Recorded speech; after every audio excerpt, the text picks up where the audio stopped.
I had doubts about all this from the start. Look, I'm no saint. I've killed people before.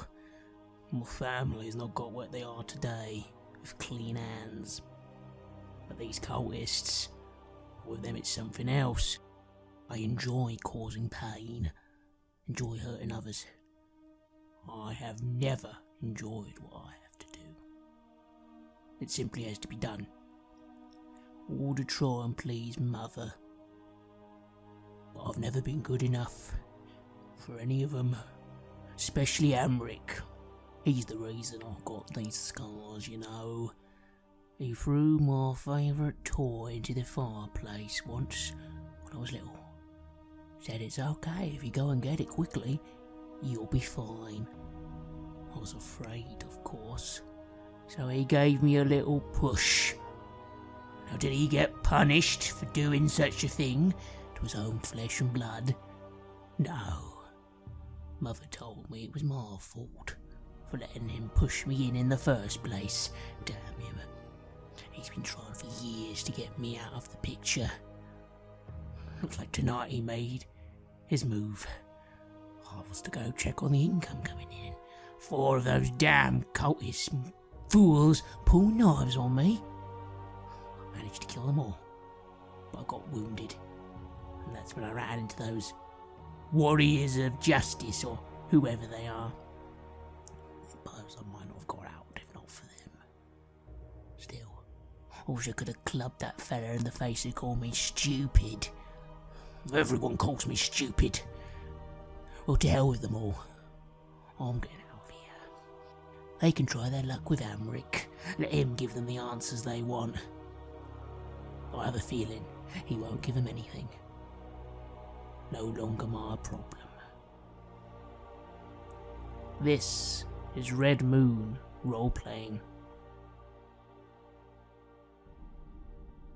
You descend into the bowels of this ship known as the Low Lantern. You are immediately met by the smells of ale and vomit, and the sounds of noise, merriment, and chatter. The tap room of the Low Lantern clearly once was one of the main decks of the ship. It has, of course, now been converted into a nice bar. That's probably stretching it a little. It has wooden tables and wooden chairs, and there is a bar at one far end, serving drinks. People are at tables, clinking glasses, playing dice games. You are met with a few nods by a couple of large individuals waiting by the doorway as you come in. One a man with a thick brown beard, and the other a woman missing an eye. They don't look very pleasant, but as you come in, they offer you nods, indicating that if you are not here to cause trouble, you are welcome. The bar is busy, and there is a woman at the bar who seems to be in command of serving drinks. You see Royce perched on her shoulder, a crab, who seems to be scuttling around on her back as she serves said drinks. And you also notice 2 bird-like creatures. Some of you might be familiar with Kenku, serving drinks as well at the bar. As for the clientele, there are a myriad of individuals here. It's perhaps not packed. Maybe 20 people are here presently, but there do seem to be an eclectic mix of humans, elves, dwarves. Some of the dwarves and elves, you notice, have a very greyish tinge to their skin colour. Interesting. And this is the sight that awaits you as you come down. What do the 3 of you do? I guess Larissa, I think she would head just straight to the bar. Because there's a bit of her that, you know, she's hung around in some pretty shady taverns before. And spending too long looking like you're looking for something is probably not a good idea. So she'll probably say, like, once we get downstairs, like, let's just go and grab a drink. I would walk over to the bar with Larissa and just, after she's ordered a drink, kind of, just in general to the bar, keep saying, crazy news about all this, you know, refugee stuff and cities disappearing. The barkeep looks over to the pair of you and smiles. She is a middle-aged woman with a sort of bandana tied around her head and sort of robes, but robes combined with more practical levers and a serving apron. The crab sort of jumps off her shoulder and starts scuttling around on the table. She laughs. Aye, strange times indeed, but they don't be bothering me, the old captain. At the old Low Lantern, business goes as usual, yes? What can I get you folks to drink? Or is it gambling you're after? Well, let's start with the drinking, and perhaps when we've had a few, the gambling will seem like a good idea. And Larissa kind of laughs and points at a bottle of a spirit somewhere behind this woman. That's the spirit, tiefling. That's what I like, miss. That's what I like. Right, well, what can I be getting you? We got the ale, the house ale, the good stuff over here. Ooh, well, that's going to cost you a gold piece, I'm afraid. That's good stuff. Well, I always was more of a spirits drinker than I was an ale drinker, so I'll take my chance with the gold, and she'll slide a gold piece over. She smiles. The crab, you notice, is the one who goes to collect the gold coin. He sort of takes it up in a claw and then scuttles behind the bar. As she then goes to fetch you this spirit, she pours you a shot and then looks to you, remarking, "Would you be liking some more glasses there?" I'll take a house ale, please. I as well. A house ale, friends. Well, that will cost you only 5 coppers each. Toss them out into the counter. So in the general direction of the crab. And again, the crab collects the coins, and this time one of these Kenku bar servers comes over, sort of gives you a, "Here you go," and with its beak extended, sort of pushes some ales into your positions. What's the story with the curious little crab here, then? As Larissa's kind of watching it, she hasn't drunk anything from this shot glass yet, she's just kind of holding it in her hand. What's the story? That's Boris, me humble familiar. Oh, Boris has been with me for a good many years. Isn't that right, Boris? Boris, the crab, just sort of scuttles in response. Well, to many more years of you with Boris and this tavern, and Larissa will raise the shot glass and down it in one. You down the shot glass. It's not pleasant at all. But roll me a constitution check. 14? You do feel immediately a little bit tipsy. Just a little. Clearly it's quite good stuff, it's gone to your head, but you don't think one shot's going to kill you. Again, it's quite sour, but maybe that means it's good. She puts the glass down and kind of just casually observes the bar. Is there anyone who catches her attention? At this moment in time, not so much.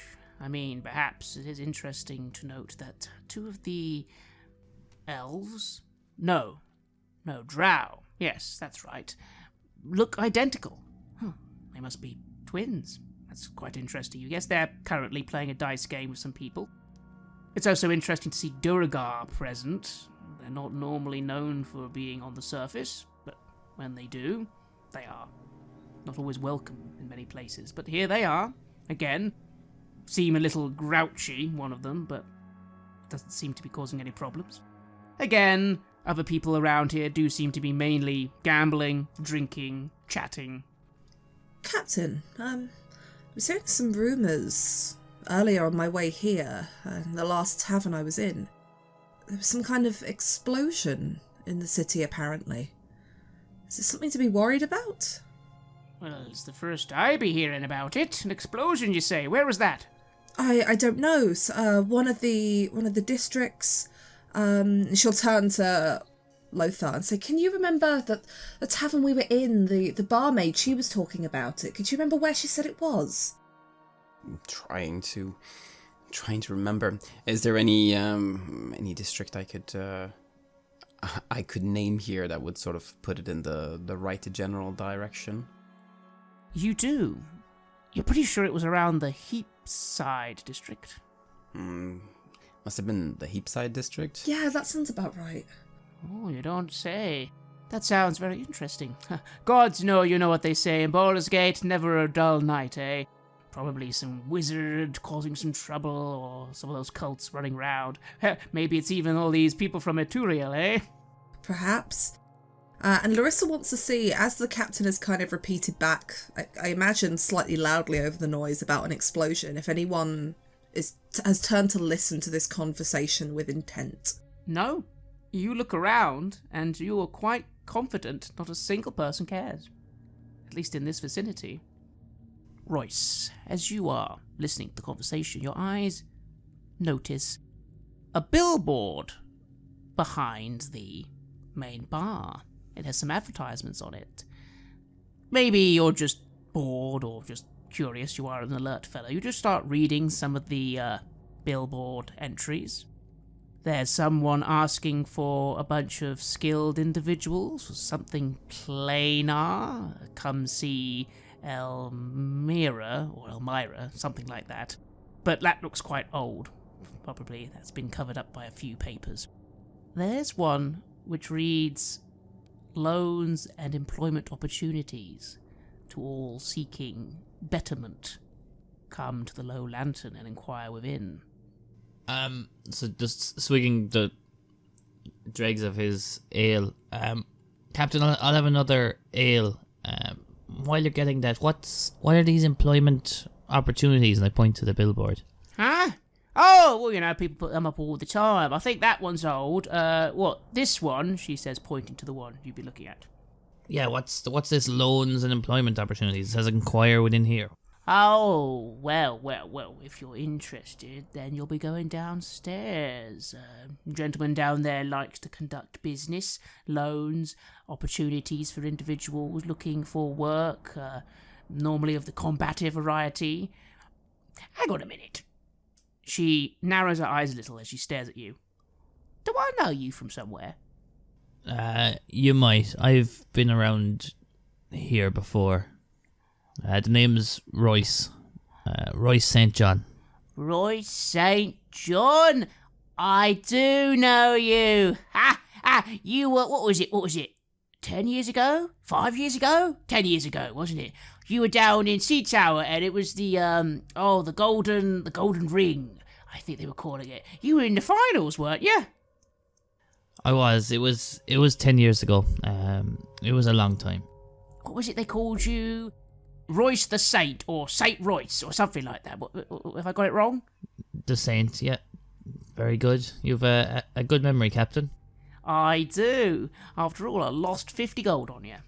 Oh, well, you've got 2 more. You've got 10 copper back. I'll keep working on paying back. She smiles and nods and say, yeah, well, it's all right, I'll forgive you. I guess it just wasn't your time, eh? Yeah, I mean, you lost 50 gold, and I lost this. He's going to show maybe a missing tooth kind of the side of his, kind of pull back his lip, just off the side of his mouth. He's got a missing tooth. Shame, though. I reckon if you'd won that, you could have got all the way down to Waterdeep, maybe even Arm, bigger fighting tournaments there. Ugh, what are you doing these days? Well, those who can't coach, so I'm coaching in Burgeros at the moment. I have a gym in Burgeros. She kind of smiles and nods, and you're kind of aware it's kind of that smile you've been getting a lot over the last few years. The smile of, oh right, of course, that's what you do now. And she sort of gets back to working at the bar, but again, that voice again, Royce. You could have won. You could have been something. And it was only because you were too weak. Too afraid to take the opportunities that you should have taken. You could have had everything. What have you got now? And again, it kind of goes, and you're not entirely sure if that was your voice or something else. Just take a moment. You see me looking at the poster as I hear this voice. And again, similar to the last time, I made a decision years ago. I still believe was the right decision, but I have at times, weaker times, regretted that decision. So again, it's a more vicious inner monologue than I normally have, but not... It's in the same wheelhouse of what I've thought at darker moments in my life. Captain, I actually have a student who is coming up this way to look to start getting into the boxing and fighting career. A man by the name of Tobin. You haven't seen him by any chance, have you? She kind of looks like she's trying to remember. What would he have looked like? He's young, he's 22, a very athletic, solid type of build, sandy brown hair, an intense kind of stare, but pleasant to speak to. He told me he was coming to Baldur's Gate to make a name for himself, to make a name for the gym, a name I never could. Does sound a bit familiar. He might have come in and he might have gone downstairs, actually. Sorry, I can't remember if that was, maybe a week ago. Yeah, it sounds familiar. Can't say I spoke to him much, though, sorry. But the gentleman downstairs does tend to, when he hires people, if that's what your Tobin wanted, he is known to hire people for that sort of thing. Fighting rings and guard's duty and that sort. Maybe he was interested. Lothar, Larissa, I might just stroll downstairs for old time's sake. See what the old ring is like. Go right ahead. Would you like me to follow you down? It's your choice. Up to you. I'm happy to... I've spent my fair time around these people, this scene. I don't have many enemies down there. I should be okay. Alright.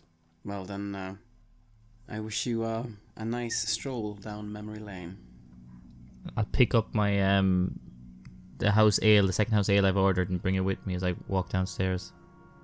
And so, Royce departs the bar and makes his way downstairs. Larissa, Lothar, what are you two doing as he departs? You said that there were a couple of... Was it drow that were playing dice?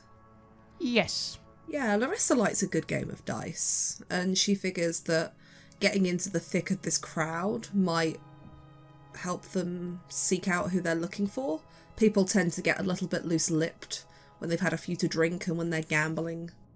So she'll head over, she'll order like a house ale or something, and head over towards these two identical drow. Kind of sidle up to the table and say, "Is there room for one more?" And she'll pull out a single gold piece. I've got the gold for it. One of the drow, you believe, a female drow, smiles, nods. "Of course, friend. Come, join in a game." And the other one, who seems to be male, nods and goes, "Always happy to have someone else to lose some coin to."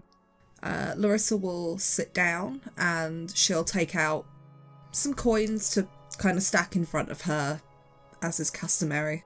And she will wait and see and kind of go in for the next round and see if she can win anything.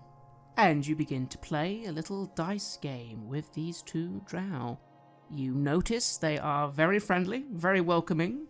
They have the gear on them that makes them look like, hard to tell, maybe adventurers. They've got some weapons and some leather armors, but nothing too heavy. The game you're playing, you're told, is called Baldur's Bones. It's some sort of game involving cups and dice and bluffing. Doesn't seem too hard to play. What would you like to roll for this? I mean, she is proficient with a dice set, so she is okay with the dice. And I guess if it's bluffing, I'll go for deception. If that's the aim of the game, is to bluff people into thinking you've got a better roll than them. Like, along the lines of, I guess, like poker and things like that. She'll use deception to kind of bluff her way through. Roll me a deception check, taking into account your proficiency. 17 plus 5, so it's 22? You play a very good game, and win several rounds, making yourself, let's say, 50 silver. Your victories are appreciated. It does seem as if these two are very good-natured folk. Again, it's a bit eerie that they look so similar. They are very close, it seems, as well, often completing each other's sentences, laughing at each other's jokes. And you are welcome at the table and having a good time, for now it seems. Lothar, you've remained at the bar, yes? Just drinking your drink. I'm trying to keep an eye out on what is going on. Both my companions have left and moved away, so I'm just trying to observe, and I utilize my divine sense to get a feeling for what I have in here. I mean, it seems like half the Underdark is here with the Duergar and the Drow, so I suppose we will get some kind of response on that, but is there anything else I should know here when I utilize my divine sense? Extending it along the deck, as is the range, nothing seems untoward. Yes, you know people are around you, but you know your divine senses only pick up things either of great celestial might or things of infernal fiendishness, and you don't see anything like that anywhere nearby. As you are drinking, however, you do notice someone else is now arriving into the tavern, coming through the doorway with the two bouncers, if you will. A cloaked figure, with her armour clanking with each step. You notice her gloved hands are holding a longsword at her belt. She pulls her cowl back to reveal the face of a teenager, brown-skinned, red-haired, and she kind of looks quite unhappy, looking around quite anxious. She sort of slowly slips in, nods at these bouncers, and begins making her way to the bar. What do? Lothar. I mean, certainly that is a little bit out of the ordinary, yes?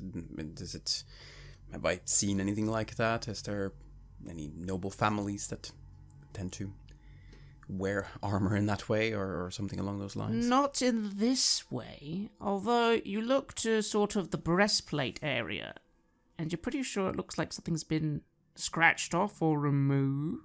So some kind of noble sigil, perhaps, noble house crest. Not noble. The armor looks battle-worthy.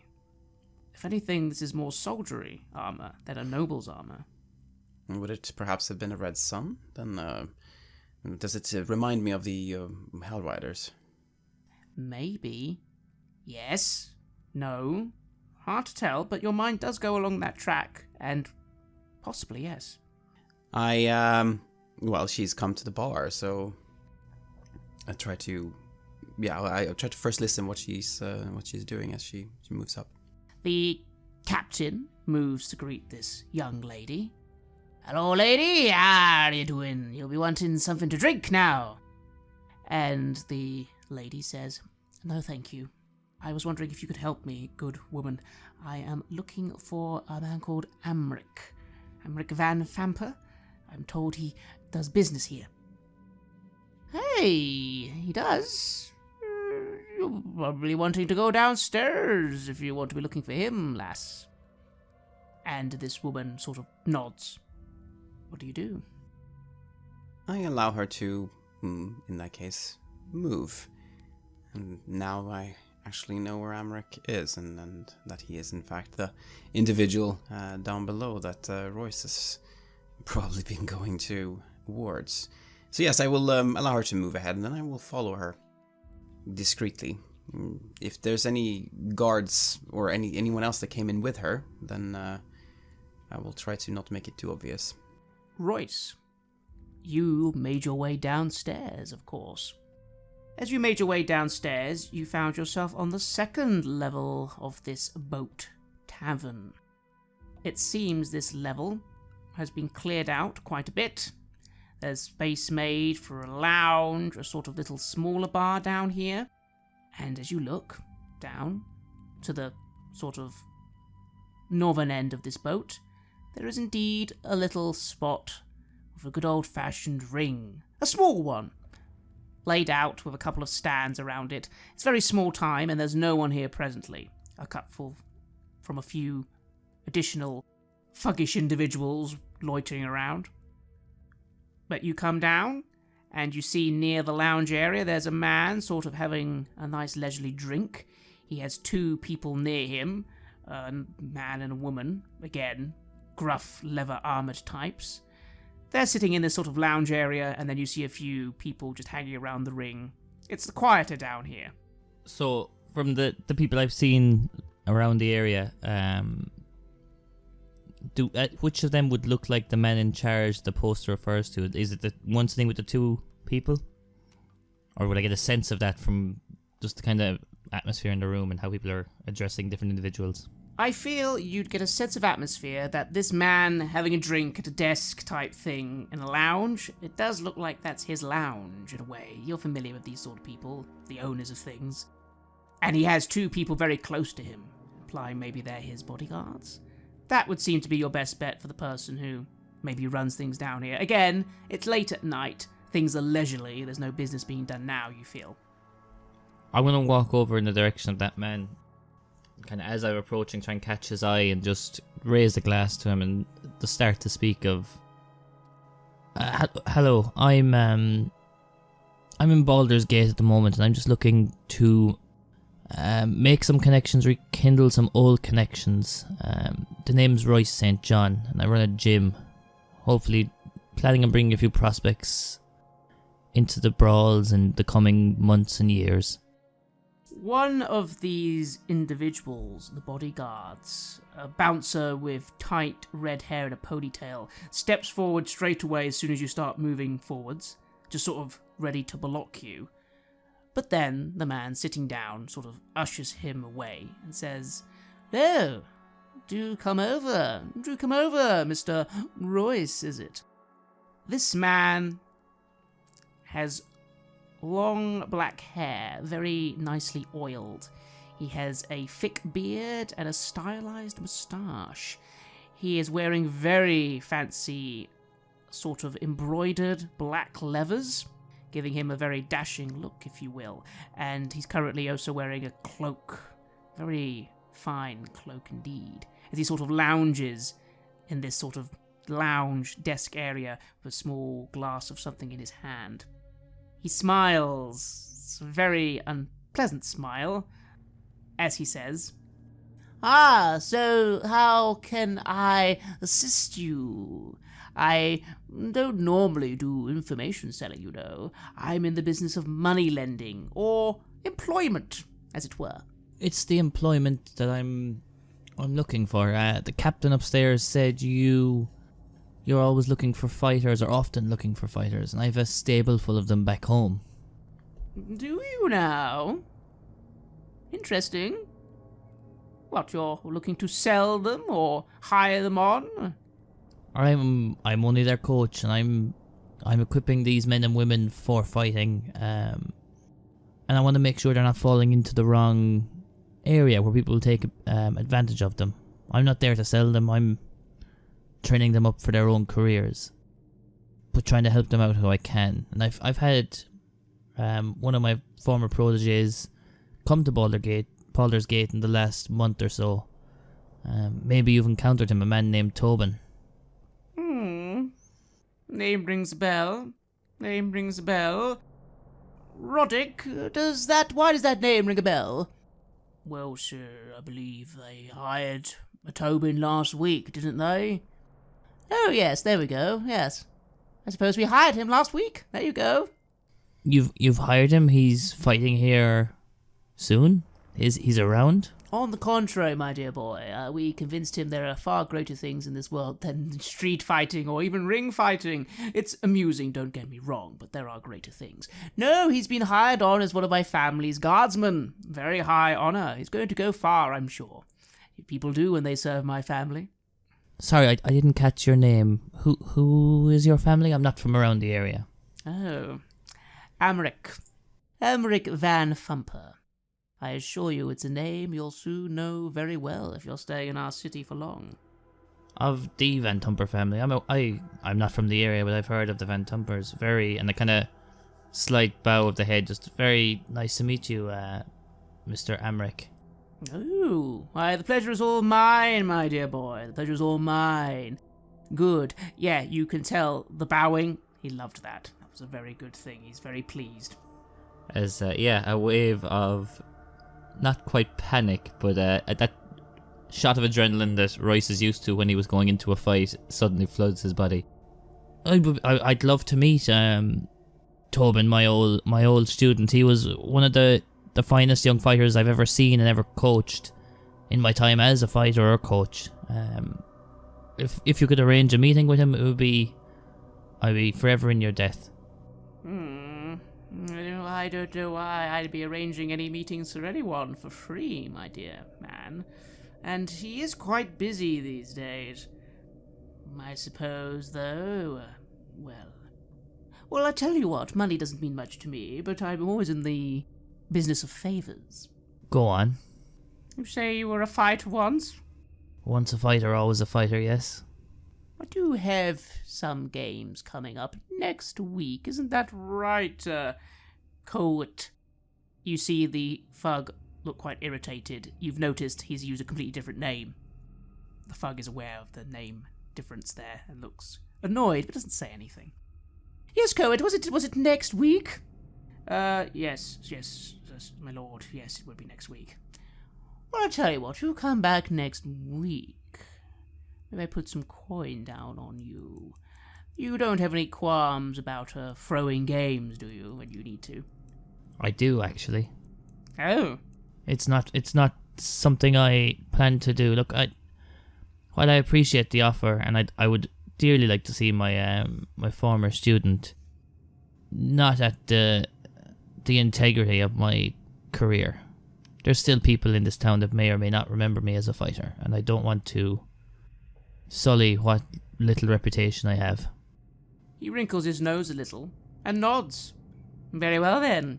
I don't really see how much help I can be to you anymore.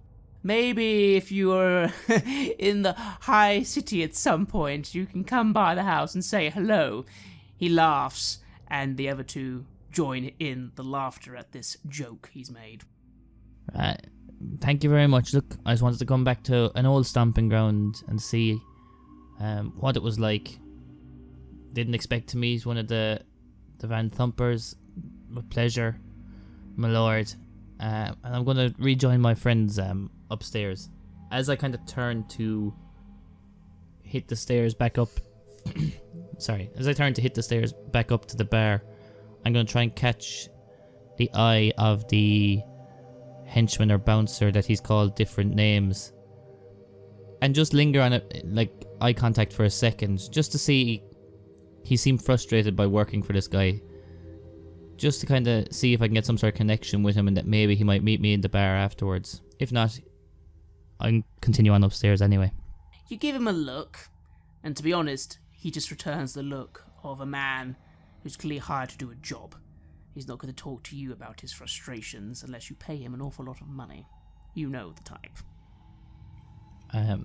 So I'm gonna just leave the room, kind of surveying the area as I go, like a person who is, taking a trip down memory lane, and rejoin Lothar at the bar and relay what's happened. Indeed, and as you walk up the stairs, you find Lothar walking towards you, and just passing you, a woman, or rather a young woman, armoured and heading down the stairs. I'm going to continue on past her. Just kind of nod to her in acknowledgement. Maybe step aside because she's a lady and just be chivalrous. She starts heading down the stairs. Lothar, you were following this woman, but now Royce is here in front of you, motioning that he has something to tell you, it seems.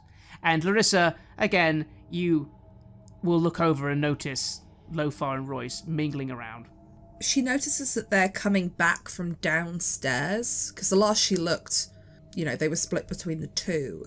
She will finish up her game, swipe her winnings into her pouch with her tail, and make her way over to them. Thank, the two identical drow, leave a couple of coins on the table for some drinks for them, out of courtesy, but make her way back over as she sees them conversing. Excellent, all three of you gather by the bar. Well, I say and smile. Look, I may have found our buddy Amric. He's kind of a prick downstairs drinking. I came looking for a student of mine, a boxing student. He now has him as an employee in his house as a guard. I asked to try and meet my old friend, and he said he would if I threw a fight. I've refused, but I don't know what we plan to do now. I think that things will begin to develop, because there's a Hell Rider, at least I believe she is that, on her way down to see him now.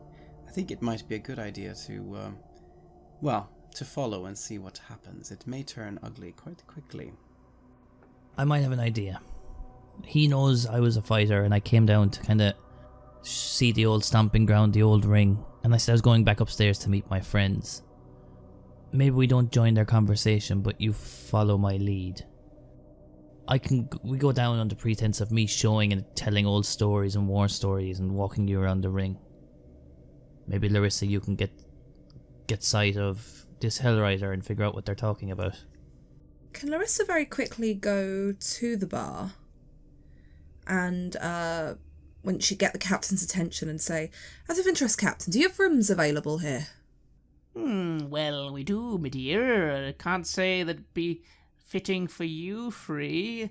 Although, well, if you want the best room on the boat, well, it'll cost you about, 2 gold for the night. That gets you the best room if you don't want to be sleeping in the burrows with everyone else. I see. Is it just a single one of these best rooms then? Aye. It's a shame. If you had two, it'd be much more convenient for us.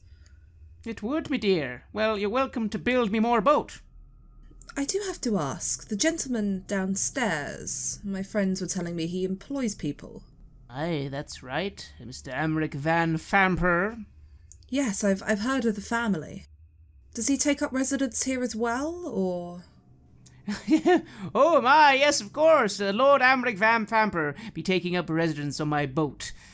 No, my dear, he goes back home, up in the high city.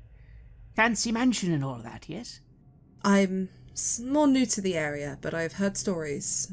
The high city is something. And she says that with a look that's... She's not quite trying to say impressive, but also that she doesn't care much for it. Aye, fancy types up there, me dear. I don't try and pay him too much mind. No, Mr. Amric, he pays for his offices here, and pays for some wine Jews. If you're asking me, love, I'd best be leaving him alone. Van Famper family, not good to be dealing with, if you get my meaning. I do. I was just looking for some work while I'm here in the city, that's all. Thank you. I'll speak to my companions and see if that room might be suitable for us for the night.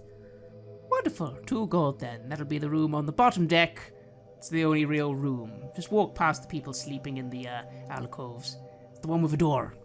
Larissa will pay the two gold. So that's the room that's below Van Thumper's office, right? Yes. Although, again, what you've been told, the office is more a floor, and this would then be the bottom of the ship itself, where there is apparently a room and then alcoves and things. Okay, that's fine. She'll walk back to the group and say, "So I've paid for a room on the bottom of the boat. That's the floor below his office. It gives us a reason to go back and forth if we have to. But he doesn't stay here. Excellent. It might be worth seeing where he goes in the high city. If he leaves at dawn, we might be able to get in once the sun comes up." It's worth noting, Lofar, you are aware that dawn, if he's heading to the high city, he'll be heading through a main gate, and you will need to pay to get through. Even you need to pay a little, even though you work at the High House of Wonders. Indeed. Well, I think if we are going to get anything out of him, I think it's going to be here. I think this is where we're going to get what we can get. But I think that there's going to be an opportunity with this Hellrider now. So I definitely want to see what's going to happen there, and I would like to follow Royce there, as he's going to show me around his old ring. Did you want me to be part of the group as showing me around the old ring, or did you want me to go down and slink around? I think we'd come down. I said I had friends upstairs, so I need multiple people, but you know, some friends aren't as interested as people boasting about their past triumphs. If you break off, act a bit bored, break off, trail around looking at the other side of the ring, and you're a good actress. You'll catch just whatever feels right and natural. I will do that. Ale, please. I'm going to act a little more, not boisterous, but just a little more bravado, whereas a bit more reserved. He gives you the ale? I'm going to show my friends here where I beat many a man in your fighting ring downstairs. Come, folks. And I'm going to kind of burst open the door and walk down the stairs. As you leave, you do hear her just sort of say something like, "I'm pretty sure you didn't fight here," but that gets lost in the noise as you head downstairs. Before I was famous, I didn't fight. I fought here. You wouldn't have known me back then. She looks a little incredulous, but then shrugs. She has a bar to run, and she's not here to question you. So as we're walking down the stairs, like the Van Tamper sees like feet appearing from the door and coming down. So this is where I thought when I first started out and first came to Baldur's Gate, before I knew who was what and what was who. You can see the ring over here. I'm gonna start walking around the ring, and there wasn't any changing rooms, so we there was screens put up over there. When you got dressed, you could hear all the drunk guys singing. There was beer getting thrown over the barrier with drunk assholes. It was real rough and ready, but a real electric atmosphere. I'm nodding interestingly. Oh yeah, wow. That is really interesting. Wow. Here you say, oh my. Larissa is walking around with her mug of ale, and she's kind of like, she doesn't really react until Royce turns around to say something, and then she kind of smiles and nods. She's putting on that fake like, yeah, that's really great. And then as soon as he's not looking, she's playing up that like, looking at the ceiling, looking at the floor, and she's gonna kind of be like, I'm just gonna have a look at, she'll find some trinket or a plaque on the wall that's closer to where this other conversation is happening, and pretend to be really interested in that, but very much as anyone looking would think it was like she is just trying to find anything to not have to listen to this like trip down memory lane, and see if she can listen in on this conversation. So, Royce and Lofar, your act is very convincing as far as the 2 or 3 armoured individuals hanging around the area are concerned. Individuals, again, Royce, you noted, didn't seem that interested earlier when you were speaking to Mr. Amric. You conclude they're probably the actual staff of the Low Lantern versus people hired by this man. And the 2 of you seem very convincing, meaning that the people near the ring just look at you, nod. Larissa, you are able to, again, use this to just sort of be listening, but at the same time, listening to the other end of the floor, where you now notice this armoured young woman, discussing something with this oily-looking, moustached man, and this man and woman, again, quite gruff-looking types, standing a lot closer and paying a lot more attention to what's going on over there than you lot. You overhear, Larissa. Again, though, it isn't too hard to overhear. The conversation is getting quite loud. Listen, I am sorry to bother you, Lord Amric, but I need to know where he is. My dear, I don't know what you are talking about. Please, get to the point. The High Overseer. I know your family have him, or protecting him, or he's with you. Please, I just need to find him and talk with him. I have no idea who this High Overseer is. I have no idea who you are, and you are bothering me. What do you do? Larissa's she'll find another object, another plaque on the wall, or some kind of, fighting ring trophy to look at, fakingly nodding along with Royce, but she wants to listen to this woman, because if this is the same kind of talk we heard back with the Flaming Fist, and it's one of the kind of almost conspiracy-like things we've started to hear about this missing city.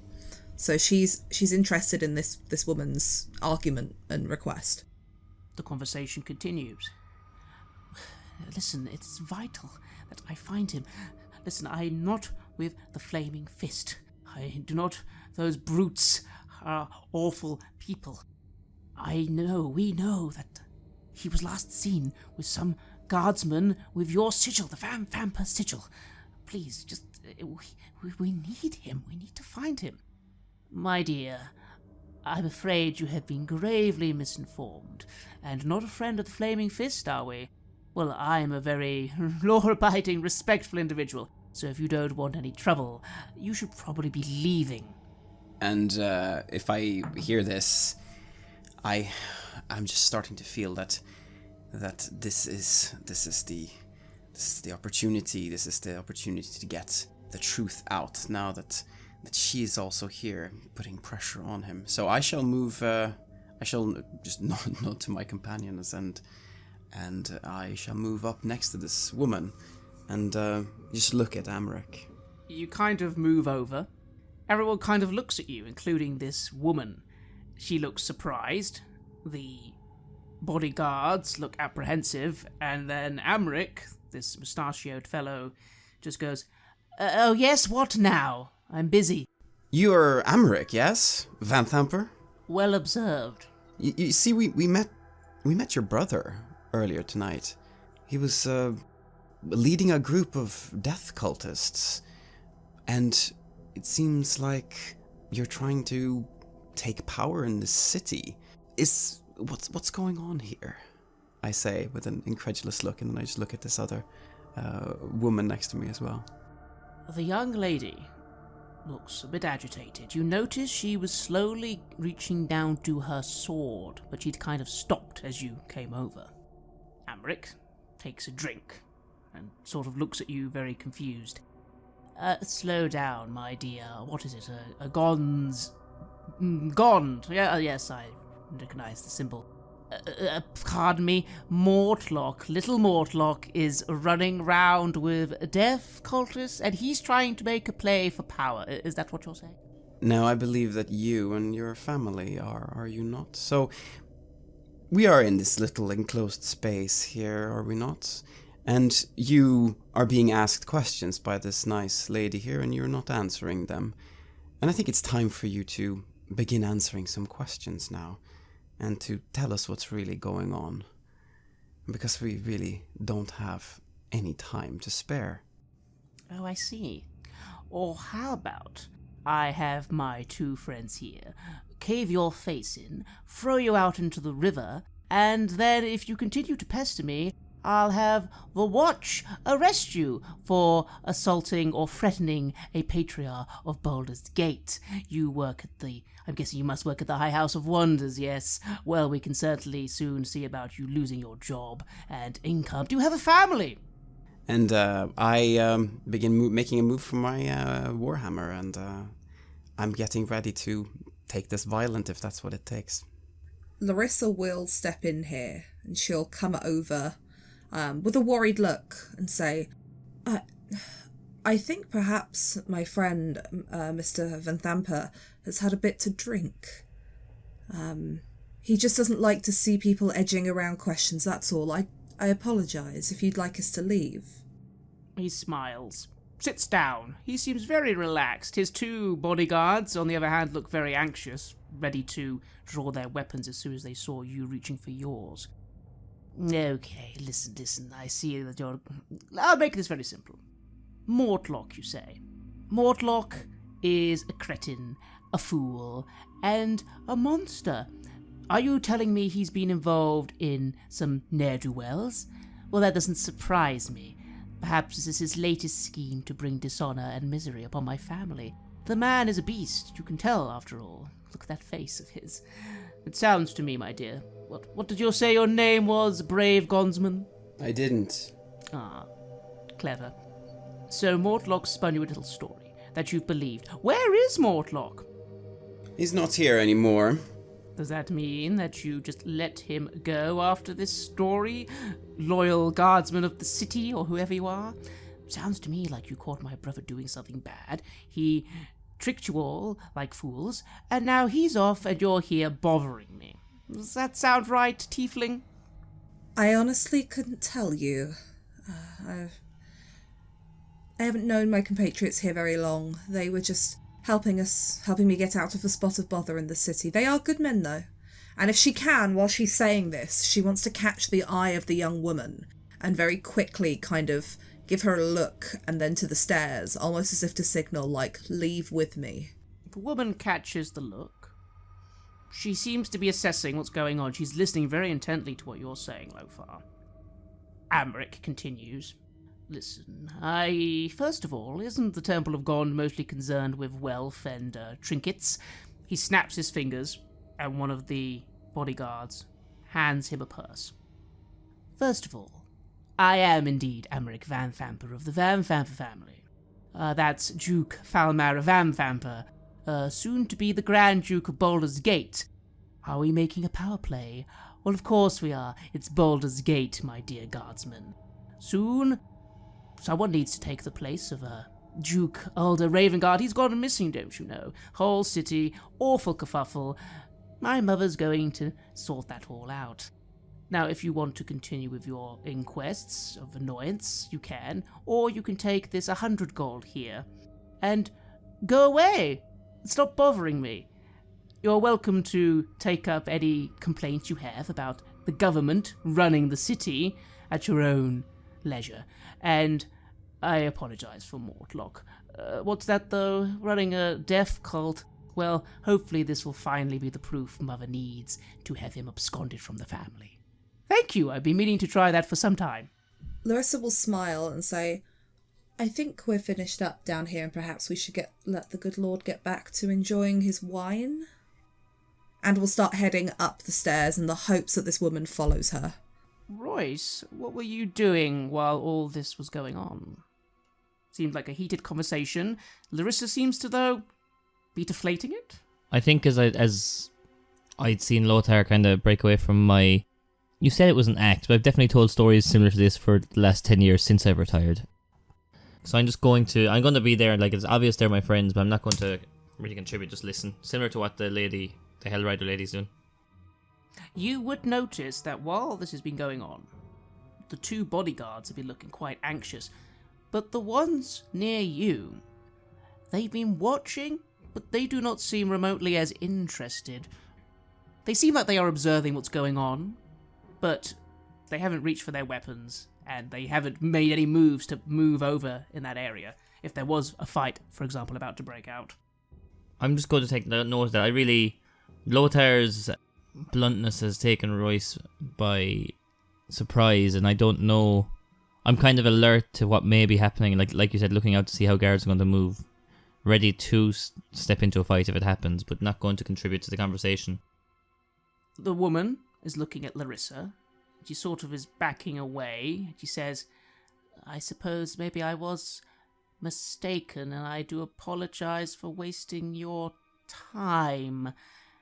And Amaric then looks at you, Lothar, with that pouch, and hands over the pouch, just sort of dangling it in front of you. So what do we say? 100 gold for telling me of my horrible brother, and yes, thank you, that will be to be taken care of. Well done, you're serving your city well. And I take the money, and I just nod. Good man. Now, you can all go. Roderick, Robertson, whatever your names are again, we're heading home, I'm tired. And the two individuals sort of nod, keeping an eye on you still, Lothar, but they begin putting their weapons away, and this man sort of starts gathering his things and getting ready to leave.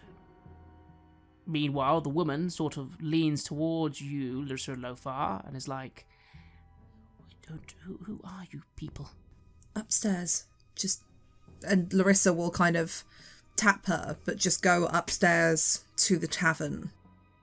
And the woman begins to make her way upstairs.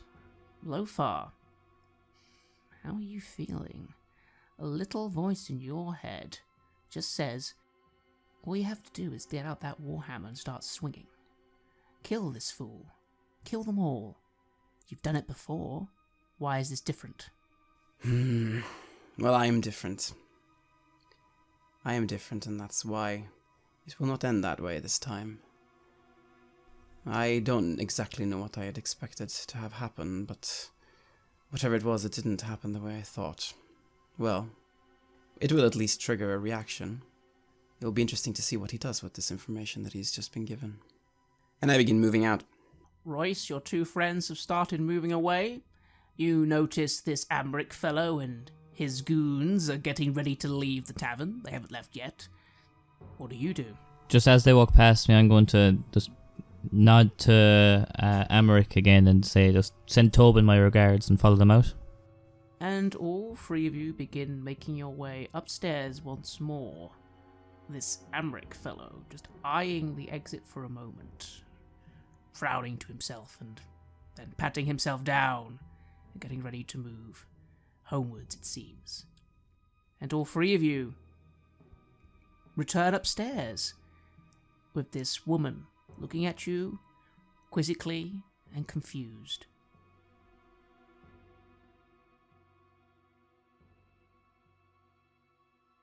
You have listened to an episode of Red Moon Roleplaying, where we played the campaign Baldur's Gate Descent into Avernus for Dungeons & Dragons 5th edition.